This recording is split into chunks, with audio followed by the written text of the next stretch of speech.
নবী বলেন, আবু বকর রে, আবু বকর আসো আসো রে, আমার পাশে একটা পাথর রাখলেন। ওমরকে ডাক দাও, ওমর রে তুমি আবু বকরের পাশের সাথে, আবু বকরের পাথরের সাথে একটা পাথর রাখলেন। ওসমান রে, আয় আমার ওমরের পাশে পাথর রাখলেন।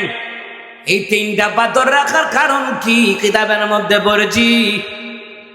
কারণ হলো নবীজি দুনিয়ার জমিন ছেড়ে চলে যাওয়ার পরে রে তার স্থলাভিষিক্ত হবে হযরতে আবু বকর সিদ্দিক খলিফা হবে।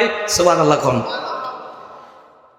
ওই মদিনা সনদের মধ্যে নবী আলাইহিস সালাতু ওয়াস সালাম যখন মদিনার গভর্নর হবেন তখন তিনি সংবিধান লিখলেন।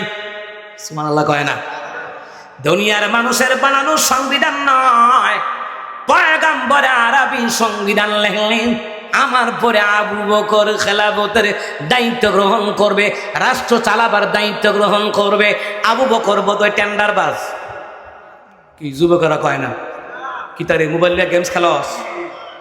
আবু বকর কি টেন্ডারবাজ, সাদাবাজ, মদখোর, মায়ানমার ইন্ডিয়া থেকে গাঞ্জা আনে? আমার নবী দেখে শুনে আবু বকর রে বইলা গেছে, পাথর যে রাখছে মসজিদে নববীর মধ্যে তিনটা পাথর, বাকি সাহাবীরা তো পাথর দিয়ে মসজিদে নববী আমার নবী সাল্লাল্লাহু আলাইহি সাল্লামের সহকারে তো বানাইছেন। তিনটা পাথর দেওয়ার কারণ কি?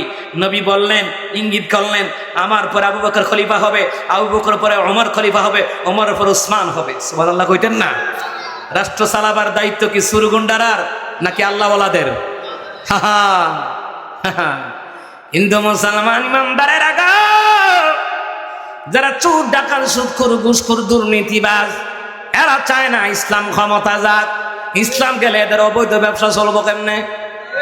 কিন্তু তুমি আওয়ামী লীগের হও, বিএনপির হও, যেই দলের হও, তুমি মুসলমান, তুমি যখন রাষ্ট্রীয় ক্ষমতায় যাইবা, মদিনা সনদে রাষ্ট্র চালাইবা, তবে হাসিনার মতন হুজুর মারণ যাইতো না।